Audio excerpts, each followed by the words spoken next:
Hello, everybody, and welcome to our session on building trust. My name is Andrew Rahaman, and I'm very proud to be a member of the Key Leadership Development Program here at American University. So like many of you, I have spent a career in the federal government, well over 20 years. And so we share something very much in common about building trust, about working in the government, and about how important it is.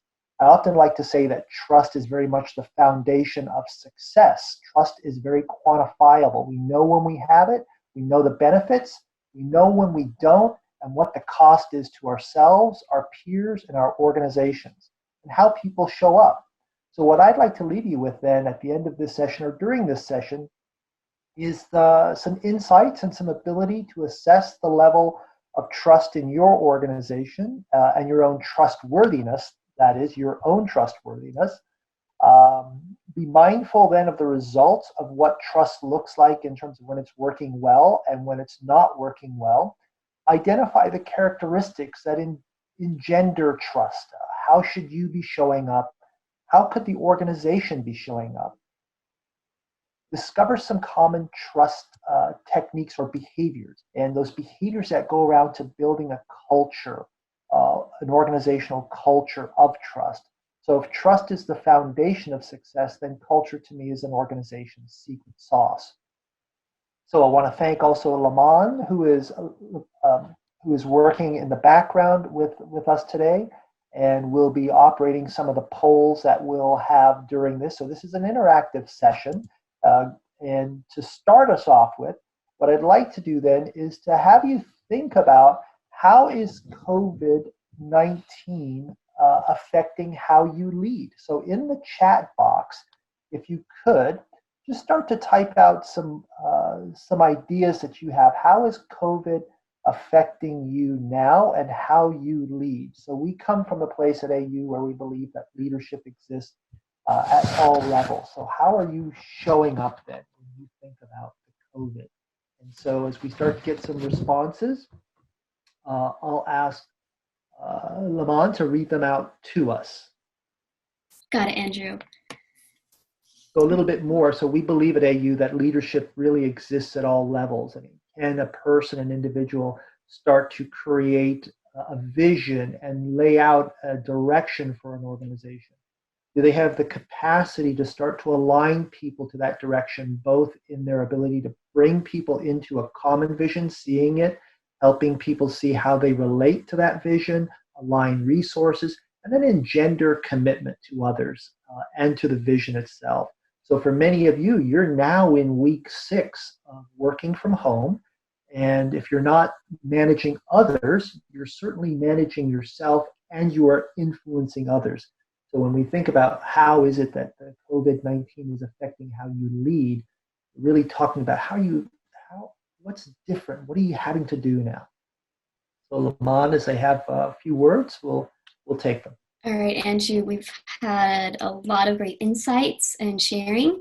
We've had, in response to your question, a lot of uncertainty, definitely more snacks. We have a participant who is making more proactive check-ins rather than waiting for questions. We have some who are more mindful of demonstrating empathy.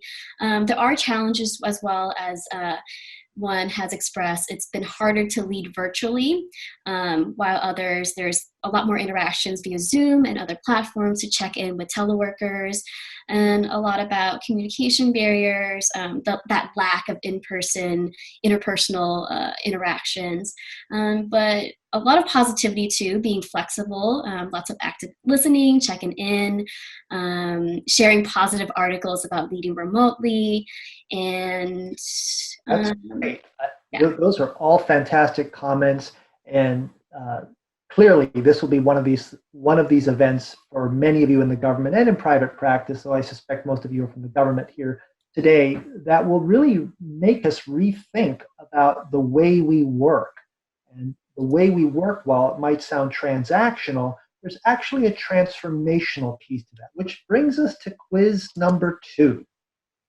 Write down in the chat box 3 words that describe how people think and feel about you at work.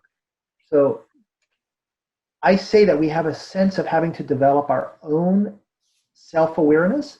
What is our intent, which people do not see?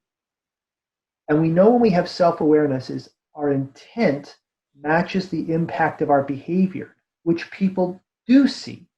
So with that, what are 3 or 4 words that you think people think or feel about you at work? How would they describe you? And Lamont will read them out as they start to come in. Mhm. We've had great descriptions: a doer, leader, multitasker. We have someone who is approachable, intellectual, organized. Someone is thorough, persistent, reasonable. Someone says they contribute good ideas. Someone is honest, can do. Lots of integrity here. We have empathetic, effective, a cheerleader, positive. They're all coming in. Okay, Very so great. a lot of words as we start to this confluence around getting the job done, and then how we get the job done as we work in this remote scenario, this COVID-19 Armageddon, if you will. So the last quiz for you now, then, which will be, what does Airbnb, Instacart, bike sharing, social lending, errand networking, ride sharing, and knowledge workers all have in common? What do you think?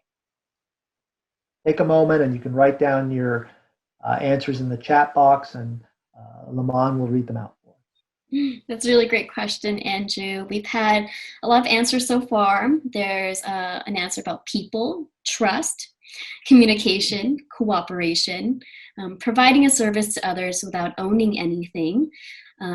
Lots about trust, services, humans, interactions, virtual. Yeah. So all those are great answers. All of those are scalable, and they all involve sharing and exchanging of assets between people. So our knowledge era worker is also around sharing and exchanging of the ideas. All right, so now we have the $64,000 question. If we put all of these together, our changing world, how people describe us, and this collaborative economy, as I might call it, what do all of these have in common with one another?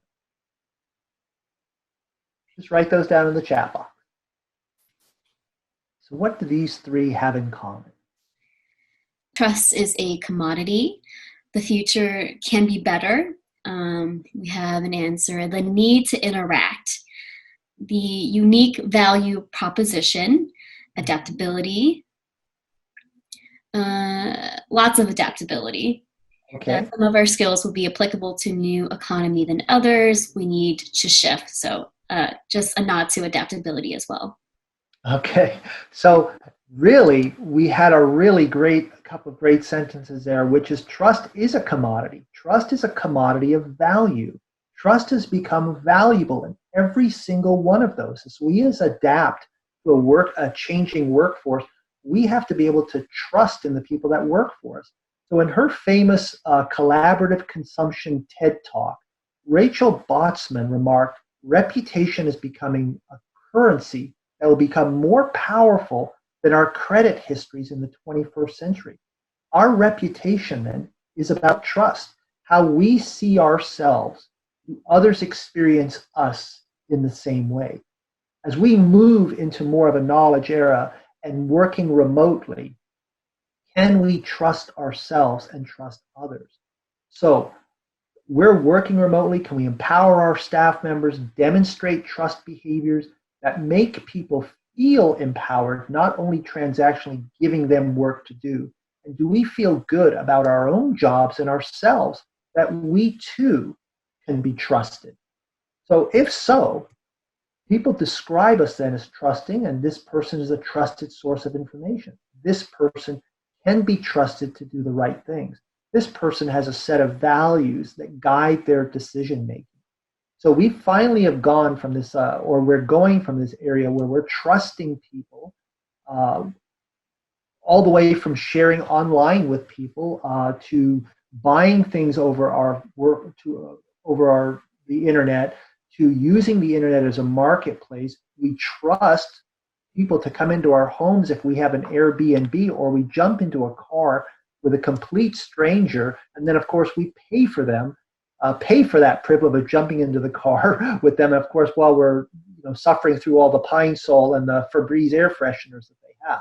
So I believe that virtual trust is now transforming the way we trust face-to-face.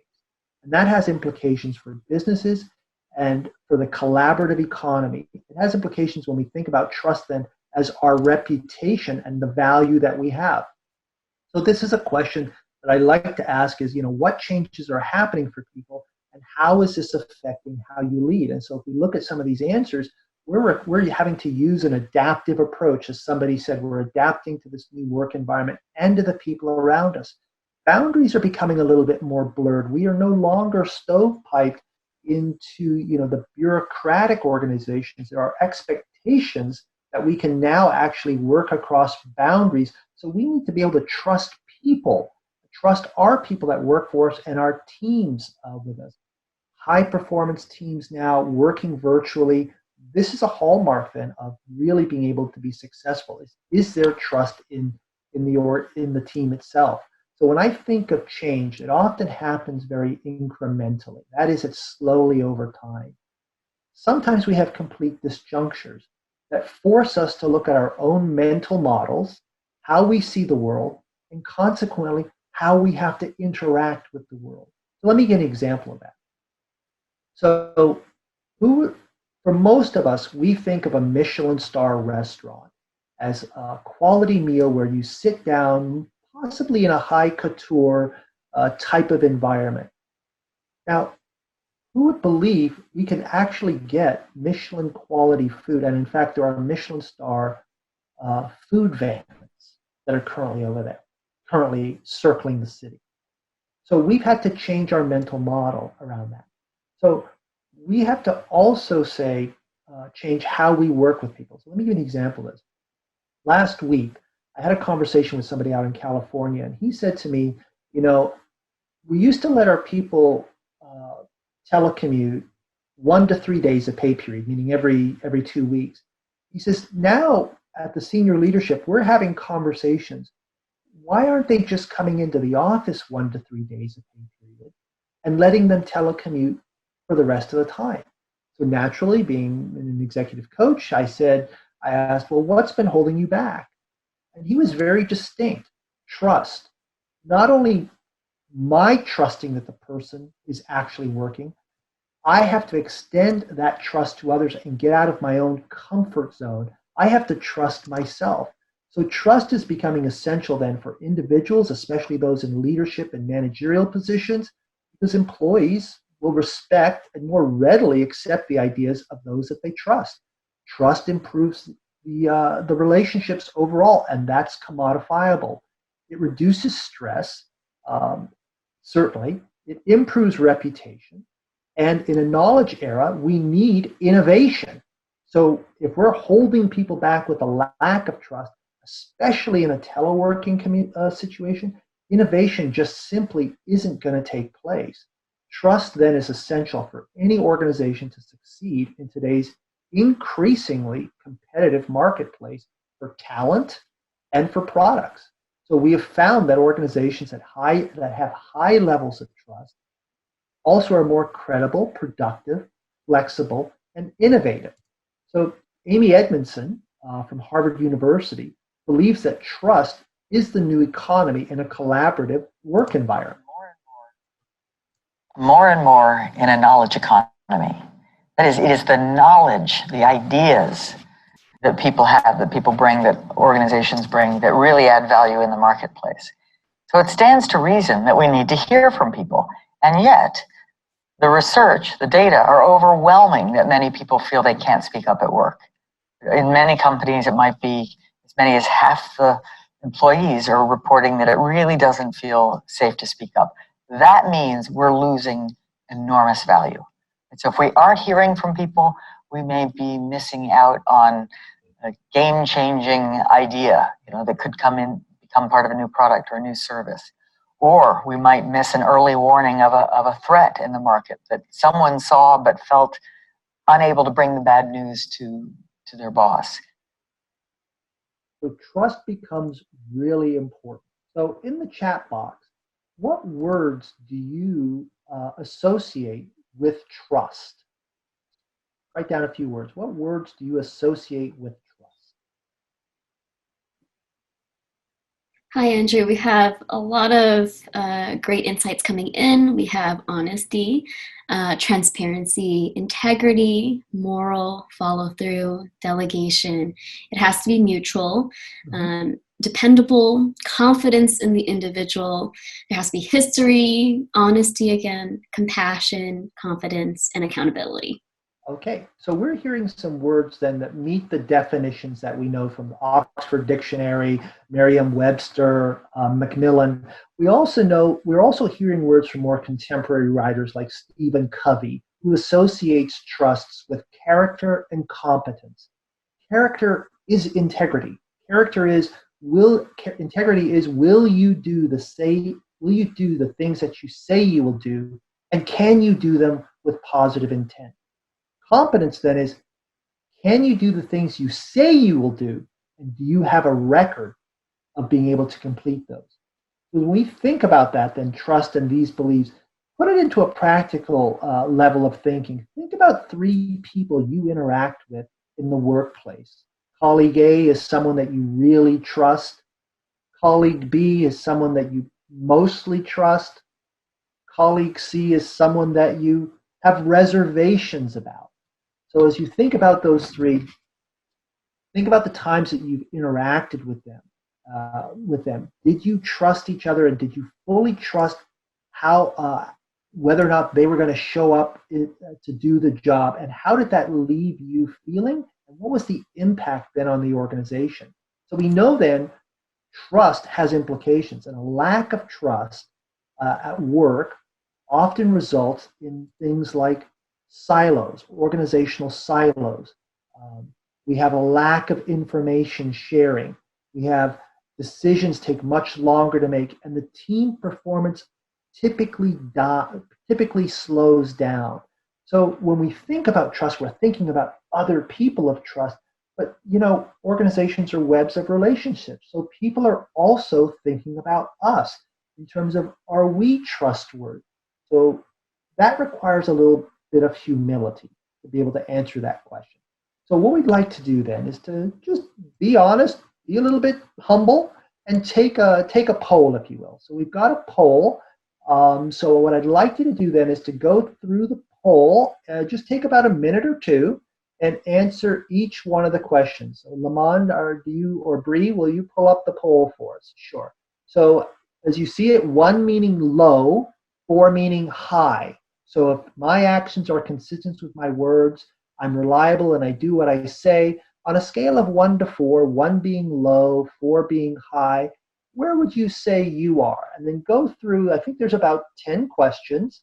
Go through, take a minute or 2, and then we'll come back and visit these. All right, I'm starting to see answers coming in.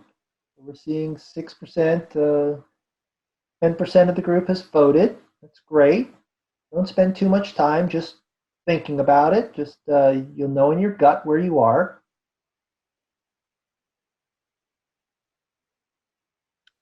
Okay, it looks like we've got about a quorum. So I'm going to, or Lamont, will you end the poll? Okay, so let's share the results then. So what we see is that most people believe that their words are consistent with their actions, 60%. Most people tell the truth gratefully. We believe we have a sense of values. Values is a way we actually make decisions, and it's a way that organizations make decisions. I'm willing to trust others unless they prove themselves untrustworthy. So oftentimes when people take this poll, most people will say to me that, I want to see people demonstrate behaviors that lead me to trusting them. Well, trust is reciprocal. It means that we both have to extend something for one another. We have to give and receive first, if you will. So I'm accountable, great. I'm willing to be open to others. Most of us are in, sure, slightly. I'll give credit where it's due. Keep confidential information private and do not gossip. That's a complete trust buster right there. Competence in what I do. And so about 6 months ago, I was interviewing a group of senior executives in the SES, and I asked them, what's one way people build trust with one another? And within a matter of about 15 seconds, people came to the table. It was around being competent. Can you walk the talk? So when you speak, it was, can I trust what you say? Can I trust the quality of your work, of what you actually have to say? And then respecting differences. So that's a great one. That's a great poll to have in terms of doing a little insight for yourself to seeing where you are on this. Okay, so let's see. I'm going to X out of this poll here. There we go. So when we think then around, this will come to you as part of the PDF.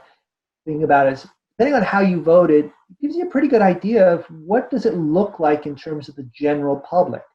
How would others see your trustworthiness? So 10 questions to be able to ask people how they see you, if you will. So what does this have to do with a team then? So lack of trust between employees and a lack of trust in an organization have pretty far-reaching effects. So when employees do not trust one another, they hesitate. They don't assume risk. They're less motivated. So in the absence of trust, as Patrick Lencioni would say, is we become suspicious and we may even start to fear conflict. In other words, we will not engage with people in a way that would make us vulnerable. And if we're not vulnerable, or if we're not engaging or offering an alternate perspective to someone, we may not agree with them. We're going to start to lack commitment on the project itself. And the commitment is, well, am I committed to the vision of the organization? Am I committed to the project? Am I committed to the people around me? If I can't have straight talk, am I able to actually commit myself and engender myself to the person around me? And if the answer is no, if the answer is yes, there's a lack of commitment, I don't want to commit, we're most likely not going to be accountable to others. We will avoid taking on work. We will avoid that discretionary effort that leads us to take on new projects. We will start to become less willing to own projects because we fear that something will happen to us. I'm not committed, so I'm not going to take this on. And consequently, this turns into inattention to results. So when employees don't trust each other, they hesitate to take risks. They feel somewhat frustrated. They're less motivated. They become defensive against one another. And we lose sight of our own team goals, and we start to focus on our personal interests that we have. So this becomes hugely important. So you think about, well, have you seen this happen in your own team, in your own department, in your own division? So as someone that has worked for the government for well over 25 years, in the State Department, stationed in Beijing, China, Ottawa, Canada, worked for Department of Defense, was in Heidelberg, Germany, London, England, traveled all over Africa, India, South America. You get an opportunity to see what does trust look like then in a team and what does it not look like in a team. So we know when there's a lack of trust, it has an impact. Imagine now that you're working, this is only an imagination, that you're working with someone that you don't trust. You'll notice that it'll take longer to get things done because you're double checking, you're verifying, you're taking the time to coordinate the work, you're having to do things twice. So consequently, as Stephen Covey would say, as trust goes down, the speed of getting things done goes down because nobody wants to take accountability for it. No one's really marshaling it through, and consequently, the cost of the endeavor goes up. And this is really in industry, especially in the period now, for having to adapt very quickly to our changing environment, to change how we see our business world. That a survey came out from PricewaterhouseCoopers that 55% of the CEOs that think that lack of trust is a threat to their organization's growth. Well, surely when you're not willing to take a chance, you're not willing to innovate, you're not willing to bring up alternate perspectives, welcome diversity of thought, then it can start to actually impact an organization's ability to grow and adapt to that. So trust becomes hugely important to us. But trust is also around it's around the people that make the organizations. So in the late 90s, Meg Wheatley wrote a really great book. It was called Leadership and the New Science. And, again, it's 30 years old, but it's still a fantastic book to read. And it really looks at the discoveries around standard ways of seeing organizations. And organizations, she said, are webs of relationships. And webs of relationships is that we come into the organization with our own paradigms. We have values, and we need to align those values towards an organizational value, and then exhibit those behaviors that actually build relationships with one another. And if we don't, then the organization itself becomes really somewhat more toxic of a place to work. We're thinking, well, what does that actually look like then in an organization? How can we actually discern what our organization should look like? So I'd like you to do then I'd ask you to take the second poll that we have. And again, I have this on PDF, and I'm going to send it out to you, or Bree or Lamont will send it out to you. So take about 2 minutes. Don't overthink this. You probably know this in your gut where we are. Go through the 10 questions pretty quickly, and let's kind of start to assess, where is our organization then in terms of, do we trust our organization? Do we, in the people and the systems and the processes that make up the organization and its products? So I'll give you about 2 minutes. Let's see if we can get more than 60% of the vote, 50% of the people to respond to it.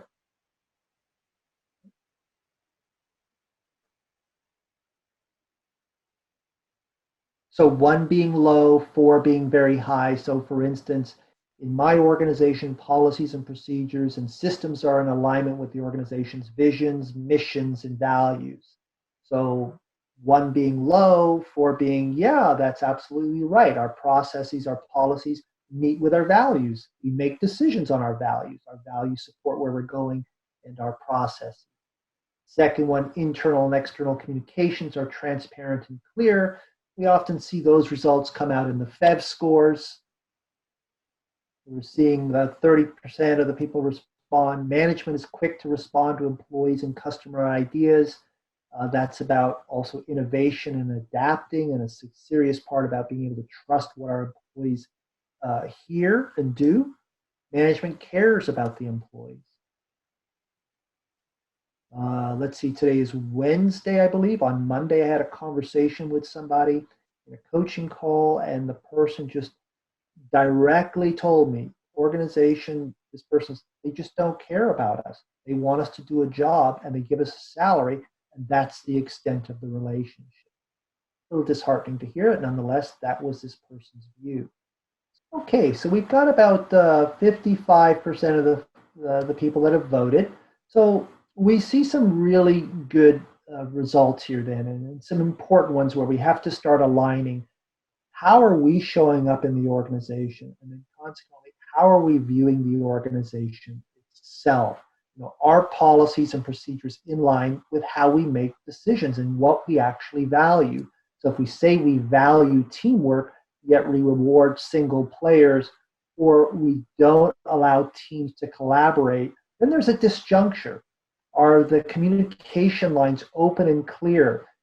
Especially in an environment today where we're working remotely, communication is really key, and one of the number one things of what leaders should be doing.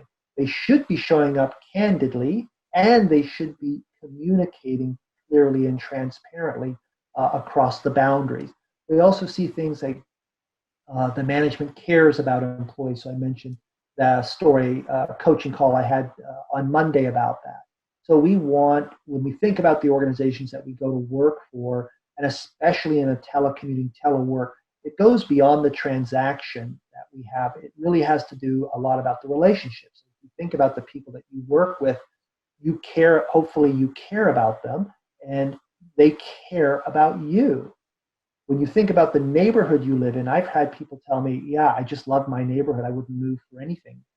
They could certainly afford to, though they choose not to because they know their neighbors, they care about them. So carrying that affect becomes really, really important then. One of the a great book that I read a number of years ago was 7 Reasons Why Employees Leave Their Jobs. And it had very little to do about money. It had to do about how they felt with their upper management and how upper management felt them. The organization is able to attract and retain the best employees. So they have a reputation too. Do they have a reputation in the industry? So we're seeing, 3 out of 4 on that. Most people saying 2 or 3 out of 4 on the ability to attract talent. And then, of course, the bureaucracy. So this is a great way to think about then what are some steps that we could be taking, or the people that make up the organization then, to increasing the level of trust that exists within organizations. So we know that there are warning signs of organizations. When people commonly trust organizations, they have actions, words, symbols that become really important. But those are in alignment with one another.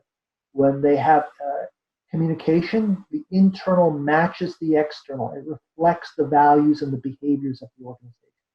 Management becomes responsive to the employees and the needs of the employee, recognizing that the organization is made up of functional systems and human systems. We also know that when organizations are not trustworthy, low trust organizations, they have signs for that. Employees who typically work in close proximity tend to start to communicate either by IM or by email. They lose the face-to-face.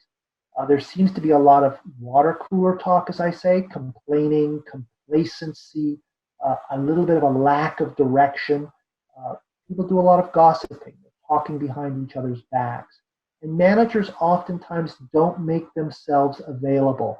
And I hear it in words like, well, have you gone through your supervisor? Well, what happens if you're having if there's not a trusting relationship with your supervisor? So management then is supporting a hierarchical position instead of being open. Information becomes need to know, if you will. So that becomes important. We also know that when people trusted the company, they tend to talk about the company to their friends and their colleagues. They become ambassadors to the organization by sharing positive opinions, like Glassdoor, for instance. They choose to work with the company and they recommend their friends. They defend their company, and they start to, what becomes really important is they start to align the values that they have with that of the organization. If there is an alignment there, they start to really support that. So when we think about what do you value as a person, are those values in alignment with the organization itself? So we've spent a little bit of time then thinking about ourselves. What is trust? Are we trustworthy ourselves? What happens when we don't trust others? What happens when we do? The need for trust in this high collaborative environment that we're currently working under. So let's move ourselves then now to the how part of trust. So when we think about the how part, we often thought, trust is kind of be like a nice social virtue. Though I'm offering to you today that trust has become really a commodity. It has become part of your social cachet. So when we think about trust now around people, we're thinking about people that are credible. Their actions are consistent with their words. They can be counted on to do what they say that they'll do. We're thinking now about competency. They have the knowledge and skills to be able to do the work that they say they can. They're honest. They act with integrity. They tell the truth. They're willing to stand up, especially in an environment now where we're not working face-to-face. How it can become much easier just to be out of sight, out of mind. So they're open. They are authentic. They know what they value, and they're willing to live that with a sense of discipline and passion about what they do. They're also respectful of other people. If there's an issue, they don't gossip on the internet or get on Slack and talk about the staff meeting. they actually pause and say, let me actually bring this up. And they take accountability for themselves, for their work, and they take accountability for those that they work with, how to best support them. And they care about other people. So these become really value statements that people have, behaviors that start to help build credibility. Okay, so we get to this how. So this is interactive. So pop quiz, what can you tell me are 6 characteristics of a team? Just write in the chat box. 6 characteristics of a team. What do you think we need? Lamont, as answers start to come in, I'd appreciate if you read us a couple of them. Yes, Andrew, we have quite a number so far. We have leader, respect, shared goals, collaboration, members of the team, shared responsibility to succeed, commitment, helpful to one another, collaboration, common mission, shared goals, communication, shared purpose, and lots about reliability and obviously trust. Yeah. Good. So we're seeing a lot then that goes to the idea around the transactional nature of teams. And this is what differentiates between teams and working groups. Teams then have a shared goal. But their shared goal must mean something. If we share a goal, that means we have to have alignment around the goal. And we're typically interdependent on each other towards that goal. So accountability then is around interdependence. I'm accountable for my work, and I'm accountable for supporting your work if I have skills that you may not have. Teams are also stable. So stable over time actually means they have a sense of stability within time. And that means that they set up a social system context where they have norms and values that provide the team with stability. They manage their own work in the sense of they know how to coordinate their work to move it from inception to implementation. And they trust one another. They also have a sense of mutual motivation and influence. Well, in a non-trusting environment, if we fear conflict, we're going to fear commitment, then we're probably not going to positively motivate each other and influence one another. Okay, actually, there's 3 more. So if we talked about what are the 6 things that are common to teams, if you wanted to become a high-performing team, what else would you add to that list? Now we're up in the game just a tad. You want to move from just a team to a high-performing team. What would you have? So Lamont, as you get answers, just feel free to read them out. Yes, got it, Andrew. We are a bit more. So far we have high trust, lots of trust, more contact, often with your group, interdependence, task outcome, but also now how to get there. So a trust on approach, goals, have innovation, commitment to succeed. Okay. So we're hearing things around trust. We're hearing things about commitment to one another, and those are really important. So there are 3 more things that become really important that high performance teams have that kind of distinct, that make themselves distinct from other teams. The first one is that they have social identification. So they relate and they identify with each other around a common purpose, a sense of mission, if you will. What do they stand for? So they use this sense of identity as a way of helping them make positive, intentional decisions. The second part then has become they share values, ideas, and beliefs. So they have a sense of what do we stand for? Well, if this is what we stand for, how is this coming out in the way we behave towards one another? And how are these behaviors reflecting our belief system? So now we're starting to really get deep within an organization, within a high-performance team in terms of what's that software that's motivating people to act in certain ways. We identify with one another. We have a sense of representation, a social representation with one another. And the third one then around trust is around this idea around psychological safety. So If we don't have trust, then we fear conflict. We won't have commitment. We've got to actually be able to build some psychological safety in order to have trust. And to build psychological safety means we actually have to take actions, because psychological safety leads us to being more dependable. If I'm feeling safe in my organization, I'm willing to take a risk and be dependable. So I'm going to get things done, and people know I'm going to get things done because I'm going to show up. Psychological safety allows for some clarity around my role and my responsibility. It gives me meaning around what I do and who I do it with. And finally, it's around impact. So psychological safety really matters. $64,000 question then becomes is, how do we actually build psychological safety? So some of you may have heard of the Aristotle Project, which was a Google initiative around building teams. And I'd like to show you a video on it for those that haven't watched it, and we'll come back.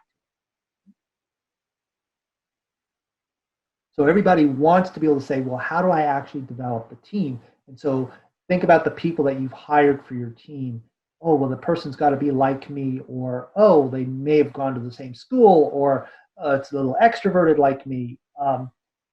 This person stands out in the crowd. Well, what are the conditions that lead people to actually build psychological safety?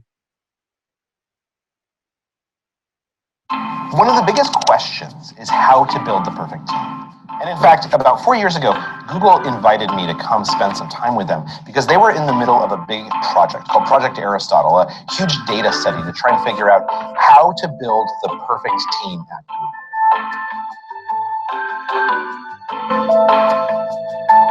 Initially, their hypothesis was that the best teams are teams where you put people together who like each other, right?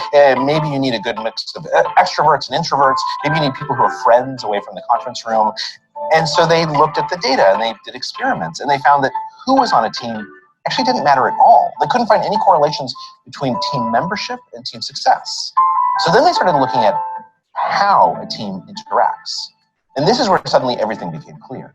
Because what they found is that the people who are on a team matter much, much less than how those people interact. That you could have enemies on a team together, or you could have strangers or friends or people who don't get along, or all introverts or all extroverts. And as long as they treat each other a certain way, as long as there's a certain culture, then that team will gel.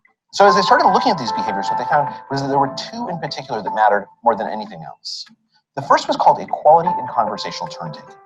During a meeting or a set of meetings, if everyone speaks at roughly the same amount, then that team is much more likely to succeed. But just speaking isn't actually enough. The second characteristic that teams need in order to do well is called ostentatious listening. That basically, in addition to encouraging you to talk more, I, as a team leader or team member, have to show you that I'm listening by doing things like repeating what you just told me or closing my computer so I can make eye contact with you. If you have these two characteristics, conversational turn-taking and ostentatious listening, it creates what psychologists refer to as psychological safety. And psychological safety is shown as the single greatest correlate with a group's success. When a group feels like they are psychologically safe with each other, you unlock their best ideas, their ability to work together, their innovative capacities. Google's fundamental belief, as is true for many other companies, is that it's only when a team comes together that you actually get the best ideas out of each person and the best work at getting things done. What a fantastic video, and very meaningful now, especially as we're working remotely, is the need to actually start to develop psychological safety around our staffs and for those that we work with. If we want the best ideas in a knowledge era type of environment, we want to be able to describe ourselves as dependable. We've got to build psychological safety with people. So we know that when people have a sense of psychological safety, they also have a sense of trust. So Paul Zach, who I'm going to introduce in a couple of minutes, did a really interesting survey, and he found that when people are working for companies with high trust levels, they tend to show up with more energy, more engagement, and they're more aligned with the company and they like their jobs. So think about this question. How do you feel emotionally feel when you trust someone? Willing to engage, confident, comfortable, safe. We typically feel safe. We can trust someone. They'll keep their word. They'll hold what we have to say. They give you freedom to be able to bring something to the table. So I know this from a very practical level too. There's the number of things that I do. One of them is I go into organizations and I do organizational culture assessments with them, and then I do action learning around changing culture and implementing change plans for them. And on a couple of occasions, in fact, I did this not too long ago, about 3 months ago. I went into an organization of about, 400 people or so, and we did an organizational culture assessment. In addition to the assessment, I asked qualitative questions. So if you could describe this organization, how would you describe it? What is the level of trust? What are the behaviors that reflect this organization? When you look at it in totality, what I've seen on a number of them is that we have organizations that when there is low trust, their culture, the behaviors that come with culture, like around team development, around integrating work with one another, around focus on employee development, around focus on customer change, are very, very low. When there's high trust, people tend to have more of a positive culture around things like mission, around things like consistency and values, around things like our focus on the employee and developing teams and developing the employee's capability. So we know then that high trust actually works. We know then, as Stephen Covey would say, is that trust is quantifiable. When we have high trust, we're willing to take a risk. So the speed of something would go down. We're willing to own something. We're willing to be accountable for something. So consequently, when the speed goes up, then the cost goes down. So trust becomes very important in an organization, and it's particularly when we're all working remotely right now.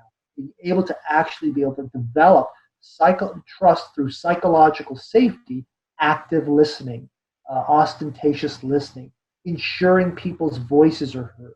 So at this time, working from home, if you're in a position to have to check in with your peers or the people that work for you, what an opportunity then to build trust. So think also then around some of the other things that we had around trust, which is, I remember a time when I was working, filling out travel vouchers. And I hope none of you are still in this place, believe me. It would take 3 to 4 or 5 weeks just to get my travel voucher. Why? Because I put it all together. I'd then send it in to my boss, who would sign off on it. Then he would send it then to the Department of Finance, and then it would go someplace else where somebody else would review it. Well, for some organizations, they've moved to, we're going to pay your travel voucher in 2 to 3 days because we're going to trust what you've turned in is actually accurate. So we've now extended that trust. So we ask ourselves then, okay, we can do transactional things that make trust like this. We can also do things that are social. So the question is trust a biological issue, a social issue, or is it both? So in the chat box, write down whether you think it's biological, social, or both. I'll give you about 30 seconds. We have lots of both. Oh, both. Oh, there must be a lot of lawyers out there. It depends. And lots of social. And that's lots of social. So earlier I mentioned to you about Paul Zak, and interesting researcher. He explored this idea around organizational trust and performance. How do you actually get performance for people? How do you actually build that trust? Well, he happens to be a scientist, in addition, and a neuroscientist. So he thought, well, is there some kind of chemical reaction that takes place when people trust each other? So I asked you earlier, how does it feel when you trust someone? You feel positive, you feel good. You think about people that you really trust at your workplace, a sense of confidence. The same question then, how do you feel when you don't trust somebody? A sense of dread, uncertainty. Well, those feelings trigger for us chemicals that run through our bodies. When we trust people, we have more dopamine that goes through. When we don't trust someone, we have more cortisol. There's stress that's involved with it. So Dr. Zach, Paul Zach, took it upon himself to start to understand what were those neurochemicals that actually people had when that were released, and how did they behave when those neurochemicals were released to one another. And what he found was that trust is linked to empathy and risk taking. So are we willing to take a risk? If we have high levels of trust, we're willing to actually listen to other people's perspectives, empathy. We're willing to take a risk. When there's low trust and there's high stress, we start to become much more closed off. Cortisol starts to run through us. And he identified that neurochemical as oxytocin. And oxytocin is oftentimes known as the love drug. And it's really manufactured by nursing women. That's where it first came up. But it's also manufactured by management behaviors. So the question becomes then, how do you manufacture this? Because I know I can't get this in a six-pack. I know I don't have a fountain at work where they snort oxytocin. So how can I actually start to manufacture this oxytocin in our environment? I think I'm going to leave that one there. So one way we do it then is our behaviors. So part of our behaviors then is around connecting with others and then leading. Can we demonstrate behaviors to others that allow people to step forward and say, I trust you, you trust me, here's what we have to do in order for us to move forward. All right, so now it's your turn to participate if you haven't already. What I'd like you to do as quickly as you can. You're a staff member, you're a supervisor, you're working in an organization, you have a boss like we all have a boss.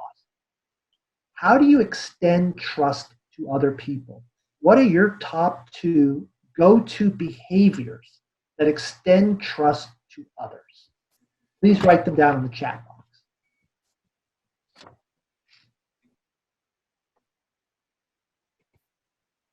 So earlier you had taken a self-assessment on how trustworthy, how trusting are you? And so I appreciated the humility that each of you would be willing to put down. So now, what are the things that you would say as a staff member or as a supervisor? How do you extend the trust to others? Hi, Andrew. We have a lot of great answers. I also want to highlight that there were some questions asked before about how do you extend trust to maybe underperforming employees or maybe a person that you haven't really gotten to know. And so in terms of the responses, we've had a lot of delegating responsibility, learn about them as a whole person. A lot of questions beforehand. Do they do their job well? Are they honest? Lots of sharing responsibilities, active listening, how to minimize micromanaging, accountability, acknowledgement, contributions, and also showing gratitude. Also assuming positive intent, looking for the good, complimenting good qualities, being gentle when correcting, lots of avoiding micromanagement face-to-face, even virtually, with good questions and active listening. Okay, those are great responses then around putting yourself out there and what I would doing extending to others. So here's a couple of others. So one of the most important things you can do is to improve trust in your team is to set an example. As Jim Coots and Barry Posner would say, they wrote the book Leadership Challenge, model the way. So model the way is to set an example. Be credible. Be a person that your team members can trust and depend on by keeping your own commitments. Be the first to trust. So in other words, as someone had said, extend trust to others by being open about yourself, about what you stand for, how you want things, being willing to come to the table and confront, if you will.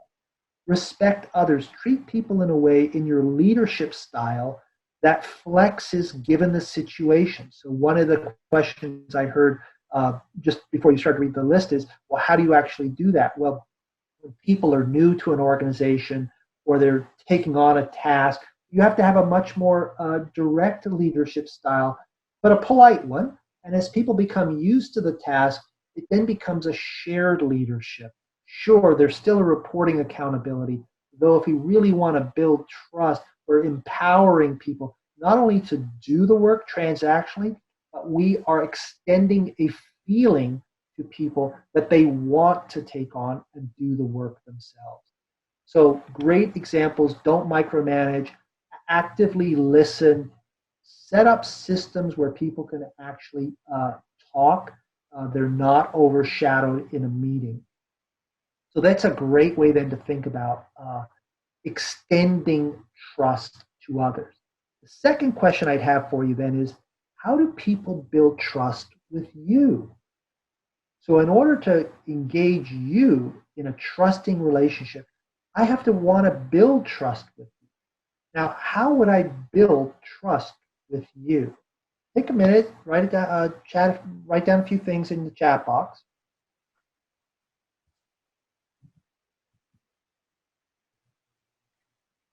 All right, Andrew, we have great answers, giving them the chance to talk, meeting deadlines, honesty and follow through, the ability to honor commitments, and responding when asking a question.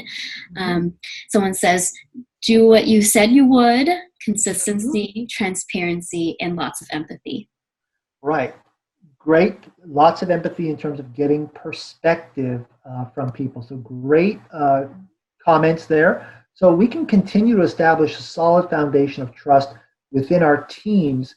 One, by helping each other know, helping the team members know each other. So in other words, helping them to know you, get to know your team members, encourage them to understand the perspective. So somebody used that word earlier, empathy. Cultivate a sense of shared goals. So you're working in a team, you might be a manager or a supervisor. It's not your goal, it's a shared goal. It's an organizational goal. Help people then build that sense of transformational leadership. Listening to people. How do people build trust with you? Listening to you or communicating with you. Creating the system where people want to bring you news, whether it's good news or bad news. Being open with one another. All right, now we get down to the $50,000 question, which is, how do you repair trust when trust is broken? How do you repair trust? And talk about it from your perspective. What is it that you would do? How do you repair trust when trust is broken? What do you do?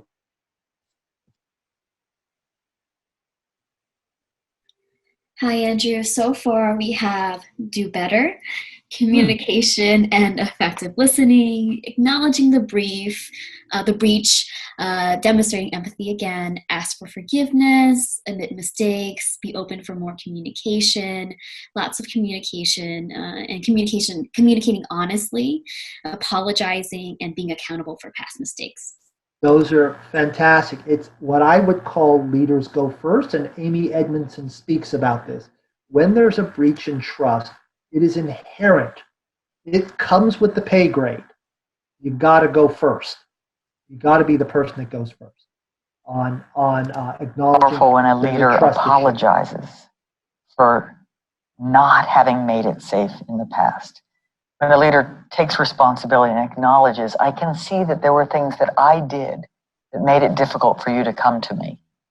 Rather than, I think there's a spontaneous tendency to say, well, why didn't you come to me?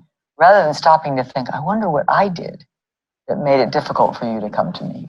Because I will assume that you are well-intentioned, right? I also assume that you're smart. So if it didn't work out, if there wasn't psychological safety there, it's on me. And I think it's always on the leader to go first and to do what he or she can to create psychological safety.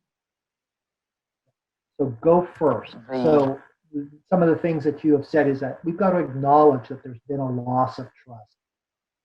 Assess the extent of the problem and identify the root causes. Go first. Express a desire to move on that will benefit the organization and the person.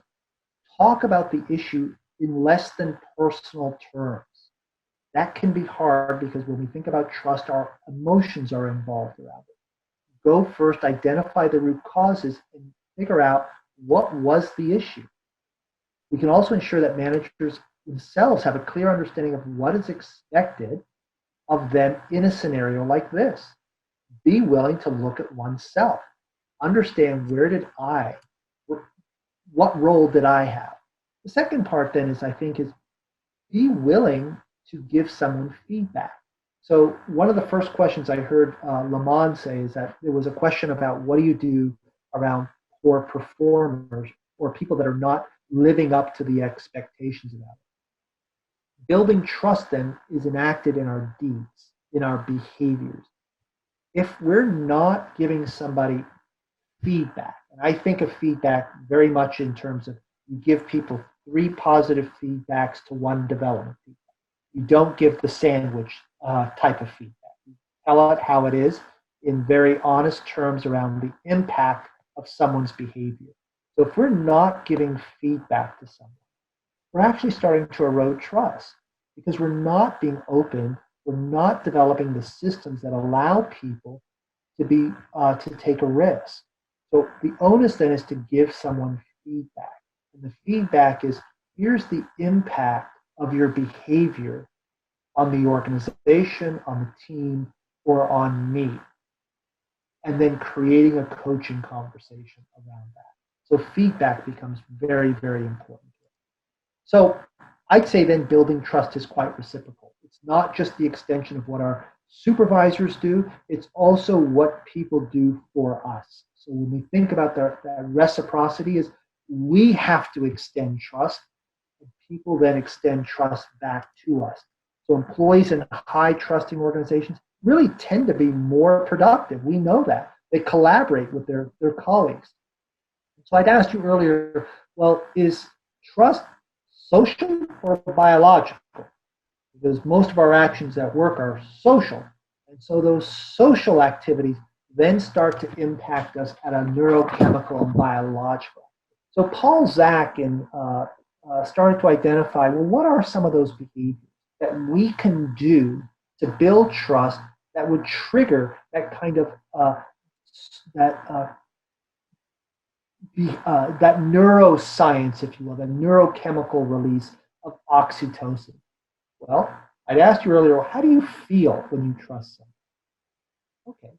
One of the first things that we can do is recognize excellence. Giving people positive feedback. Give credit where credit is due. You did this, here's the impact of that behavior of your work on the organization. So being purposeful around how we recognize excellence. It needs to be timely, it needs to be sincere. People want to be recognized for their work. Especially, I think it becomes more important when we're in a teleworking environment where people are working. I'd offer that there's probably a good percentage of people that have gotten into a really good rhythm about work. And some of that work may come in segments of, some of them are getting up earlier than usual to do their work or checking in later at night to do their work, recognizing good work. I think we can build trust when we challenge people in the right way. We can push some boundaries of normality. When we over-challenge, it becomes stressful. But having challenge allows people in a psychologically safe environment to stretch themselves out of their comfort zone. When employees work together to reach a goal, it actually activates some brain activity for them. It starts to create a sense of identity. The third one then is around being intentional around building relationship. Much lies underneath the relationship, underneath the surface. Get to know people. There's a statement I say which is around when teams have cohesion, they tend to self-motivate. They tend to, as a group, start to motivate each other. When we have cohesion, we're more motivated because we like each other. And when we're more motivated, we're more willing to impart some of our own discretionary effort. So intentionally get to know one another. Share information. Don't hoard information, especially now. Keeping people in the loop of what's going on, what you know, becomes really, really important. Making employees feel like they're more than just a cog in the wheel. Facilitate growth. So here's an opportunity where some people may not need to work for a full 8 or 10 hours a day. If they're only working, if they've got 2 or 3 hours a day to spare, are there courses that they can take that would facilitate their own growth? Lynda.com, MOOCs, LinkedIn, for instance, their training platform. Facilitate growth now. The sixth one is allowing people to craft their own jobs or build on their job. What else could they be doing? Well, how could they see their jobs differently? There's a question that I've been asking people now around the environment we're working. So one of the questions is, well, how are you adapting to your work from home? And I get a response. Then the next question is, as you think about going forward, how would you adapt your work? That's a different question. That leads people to think about, what am I actually honing in on my work that's critical? What else could I actually be doing? That's a trust building activity. Trusting people's judgment by giving them discretion, I think, is real. Allowing people a sense of autonomy, especially now, lets people then develop trust with you. This allows also for self-confidence. And finally, be real. It's okay to be real. And I'm talking about you. It's okay to be real. I've had managers or leaders tell me this is a very, very uncomfortable place for them to be, working from home, for 2 weeks, or letting my staff members be at home because I can't see them, I can't control them. Be real. We're now into week 6 here, and we probably have another 3 or 4 left to go before there's a phased-in approach to work. It's okay to offer a sense of vulnerability, that it's not comfortable to be in this scenario, and to co-create a way forward. So as I say, organizations are webs of relationships, and it starts with us, how we show up, and it really starts to then move over into the organization, the relationships itself, and how we work with one another. So this leads us now, as we start to get into the 9th inning, what about now? This is significant. The coronavirus, one of the roles that I would say that has become really important is for the leader, for many of you on this call, is to identify what the reality is and then give people hope. So when we first started, or I would say when the majority of you started maybe 6 weeks ago from working from home, and then we saw the news, we had some concerns, we had things on our mind. What do you think was on your mind? And if you're a supervisor, what was on your mind from a supervisory standpoint? So what was on your mind as an employee? If you're a supervisor, what was on your mind as a supervisor of the employee? As we started this 6 weeks ago, 5 weeks ago, just take a minute and let's see what we have.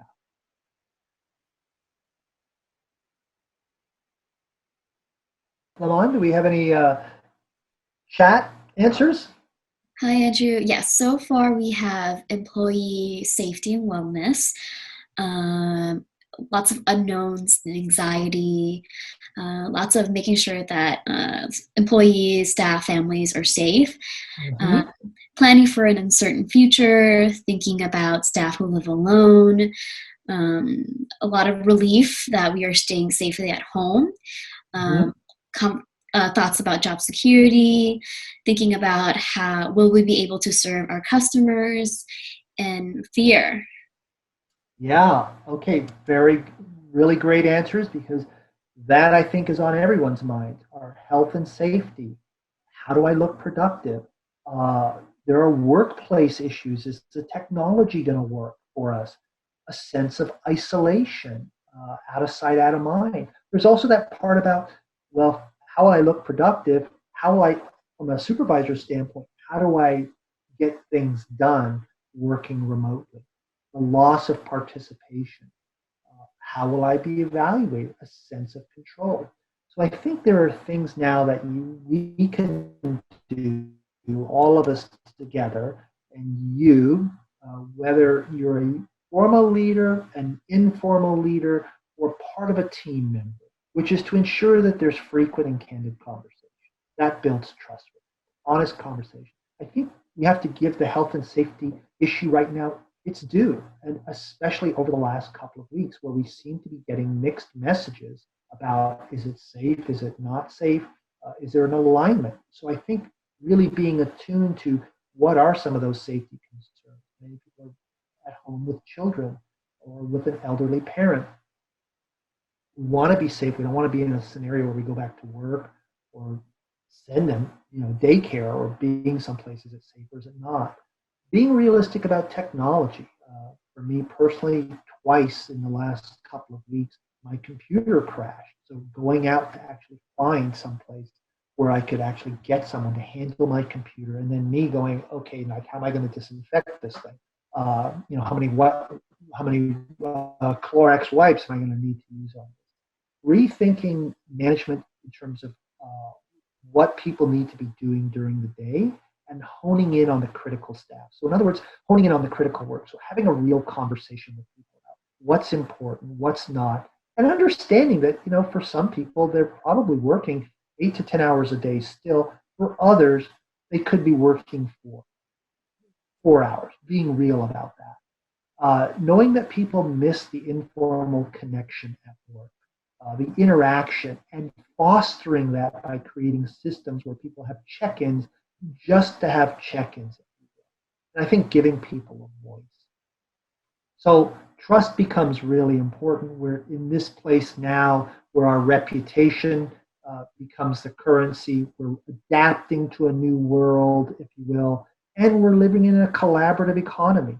Trust becomes our currency, a way of extending how we work and what we do. I think this is one of those moments that all of us will grow from, and we'll remember this for years and years to come. Where were you during the coronavirus outbreak? How did you work with your people? How did you adapt going forward?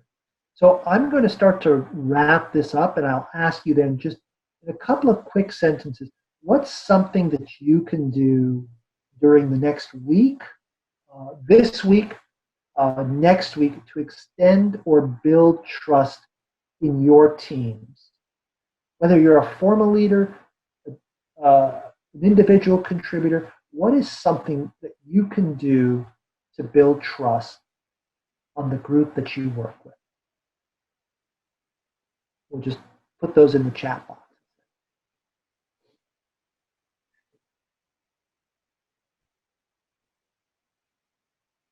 All right, so let's hear some of those. Hi, Andrew. We have a Zoom check-in sessions, self-growth, self-control regarding emotions, initiating a video chat rather than just sending an email, pointing out when team members are doing positive things or doing well, asking the team what tips they have found to work smarter and better at home, listening more actively, staying in contact with team members more regularly. Someone wrote snacks. Listening. Right. Yeah. So those are all really, really good suggestions. And I think one of them is really, a couple of them that are becoming important is being able to tap into people. Yes, there's work things, having a sense of purpose is important, and giving people voice, having that informal check-in with others. If we were in a classroom together or in the breakout rooms, I might ask you, what did you learn about yourself? What are you grateful for during this time period? What are you learning about yourself? Those are a couple of great questions just to bond with people around building trust and sharing. So with that, it's 1:20. I'll end the presentation here, and I'm happy to take any questions that you have. I believe you're going to write them in the chat box. Yes. I think, and then I'm happy to respond as best I can. Before we wait for more questions, I do have one question from an attendee who wanted you to clarify a little bit about job crafting in the previous slide. Yeah, sure. So job crafting is when members have a role and a responsibility, and then they start to add to that role and responsibility. So they broaden that role, if you will. So an example of job crafting could be, oh well, I'll just use myself right now. I'm an instructor. Uh, I typically do platform types of courses, or I go into organizations. Job crafting for me could look like, well, I actually know how to use technology. So how about I take it on to teach other instructors how to do this kind of work too? Or it could look like, I work in this particular area in my organization. Let's just say it's around um, I don't know, leadership development. And I know there's organizational change going on all around me. How can I expand my role to start connecting with others in the organization to help them through a change cycle? So I know, Cotter's work in change. I know organizational culture. So I'm moving myself out of just the confines of what my traditional role and responsibility is to start working perhaps across boundaries or to enlarge my current role. That's an example. Thank you so much, Andrew. And that's actually a great question to ask people now, which is, given the work that you're doing now, if there were other things that you could do with your work or you'd like to expand your role, what else would you be doing in this telecommuting kind of environment that may translate when we get back to the office? Meantime, I'm happy to share a lot of great feedback from our audience. A lot of people are saying this is one of the best sessions they've attended, super helpful, exceptional presentation, and they really appreciate the insight into the power of trust. Lots of words of gratitude for you, Andrew. Okay, well, thank you very much. I really appreciate that. I don't know if you can hear it, but this is one of those things about working at home that we've just got to be flexible about. Our lawn service guy just showed up and it's out cutting grass. So I hope it's not too loud on that. And I really appreciate the very nice comments. Send me your Venmo and I'll send you $20 for all that. But anyways, shout out to some of my colleagues out there, some people that I've had in some of my classes before, Jeremy, others. Really appreciate you guys tuning in today, and appreciate all of you for taking the time during this work at home to stay engaged in your own learning. And I'd encourage you, as best you can, to reach out to your colleagues, connect, with them, and certainly feel free to talk about this video. I believe we're going to make this available online in the next few days, a week or two. So again, happy to take any questions or chat with you.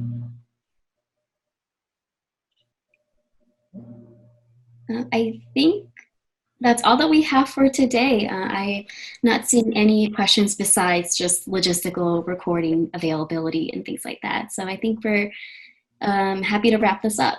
What do you think, Andrew? Okay, well, thank you all very much, and have a really great day and the rest of your work week.